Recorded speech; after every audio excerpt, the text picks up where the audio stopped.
یہ بڑی خواب ہے پاکستان کی، بڑا، اس کے لیے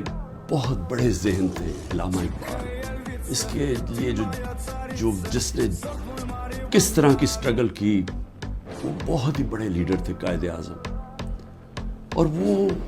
وہ لوگوں نے اس ملک کو جس طرح بنایا،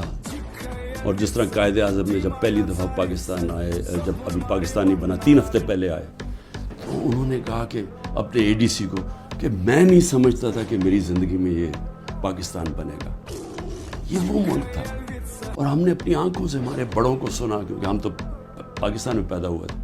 سارے ہمارے بڑے کہتے تو کتنے خوش قسمت ہو، آزاد ملک میں پیدا ہوئے،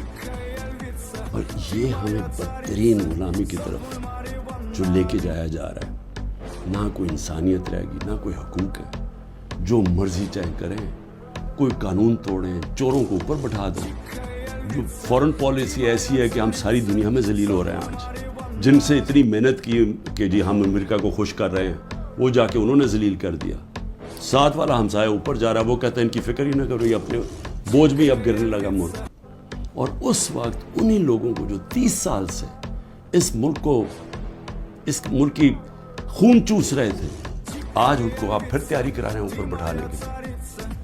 میں ابھی بھی کہہ رہا ہوں کہ یہ جو ملک ہے، یہ 27ویں رمضان کو بنا تھا، یہ بڑی خواب کا نام ہے، اور ہم سب کو، ساروں کو، میں سب کو کہہ رہا ہوں کہ ہمیں اس کے لیے جد و جہد کرنی پڑے گی، اور میں انشاءاللہ پھر سے میں ریپیٹ کرتا ہوں، میں بار بار کہتا ہوں،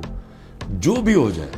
میں بھی ہر قربانی کے لیے تیار ہوں اس ملک کی آزادی کے لیے، اور میں آپ سب کو کہہ رہا ہوں کہ آپ کو تیار ہونا پڑے گا قربانی کے لیے، کیونکہ آزادی گھر میں بیٹھ کے نہیں ملتی، زنجیریں گرتی نہیں ہیں، توڑنی پڑتی ہیں۔